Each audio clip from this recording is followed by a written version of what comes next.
Annan, a war-hardened Ashanti commander, is a captive on board a slave ship. In the midst of a horrific journey, he leads a revolt that's interrupted by a descending alien vessel.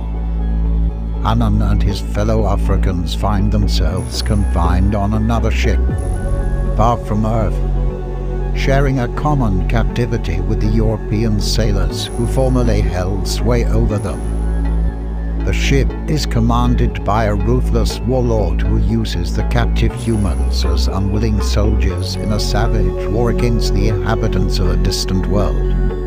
Annan is as intolerant of servitude to nonhuman as he was to humans. Neither his captors' unearthly origins nor their deadly technology will prevent Annan from attempting to seize his freedom. But if his rebellion is to succeed, he must first unlock a secret that may very well give him and the other humans a fighting chance. From the writings of Ronald T comes a science fiction thrilling epic, Subject 8242. For it is the same revolt, with a different sky. However, the blood will still flow just the same.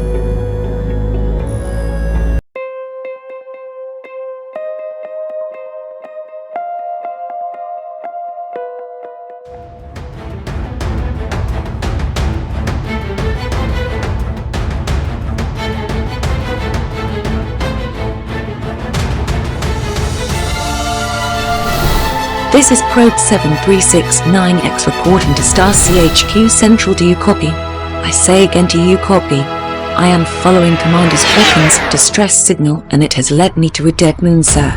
I will now engage a planet-wide search. Star CHQ, we copy. Now, you be very careful, 9X. That is where we lost Hawkins' signal a year ago, but yet now it is still pinging. Maybe, just maybe, he is still alive. CHQ, I had located what is left of the distress beacon, and even more disturbing, I have also located Commander Hawkins.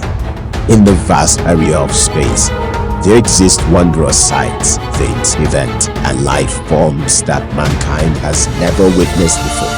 We will take you to those places and dimensions with stories told straight from an Afrofuturism view. For this is Tales of the Dark Cosmos. Be ready to be transformed from your role.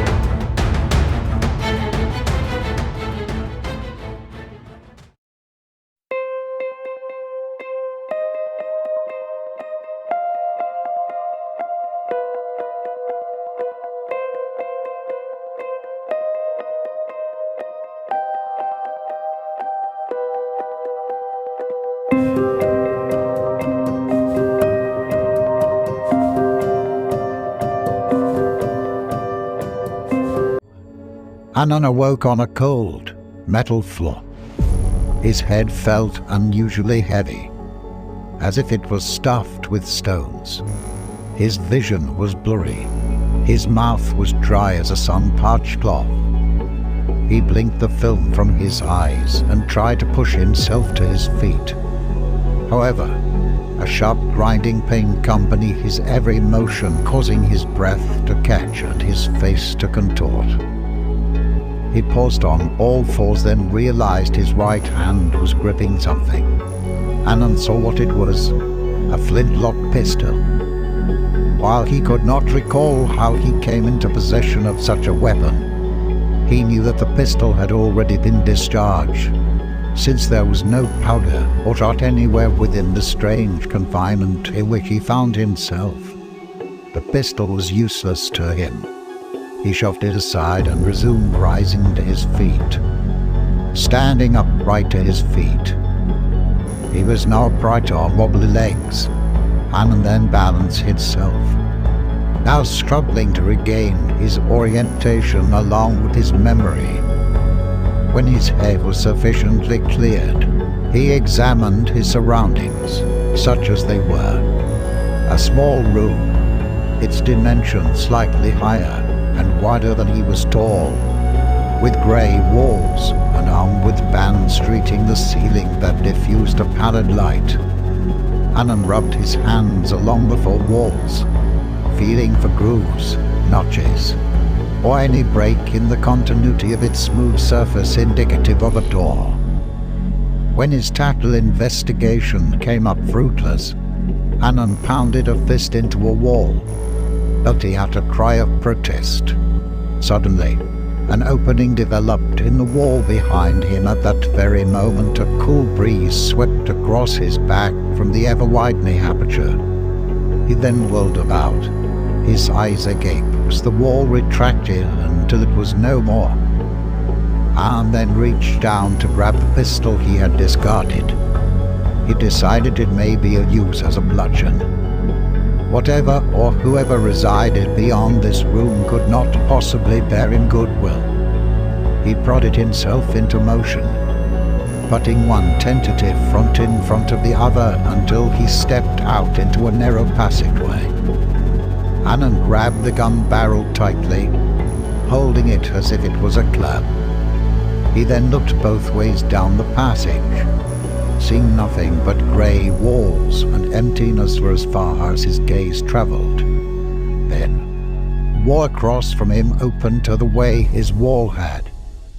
Then, to his surprise, a man appeared dressed just like him, in little more than a dirty lion cloth, stood in a similarly featureless room.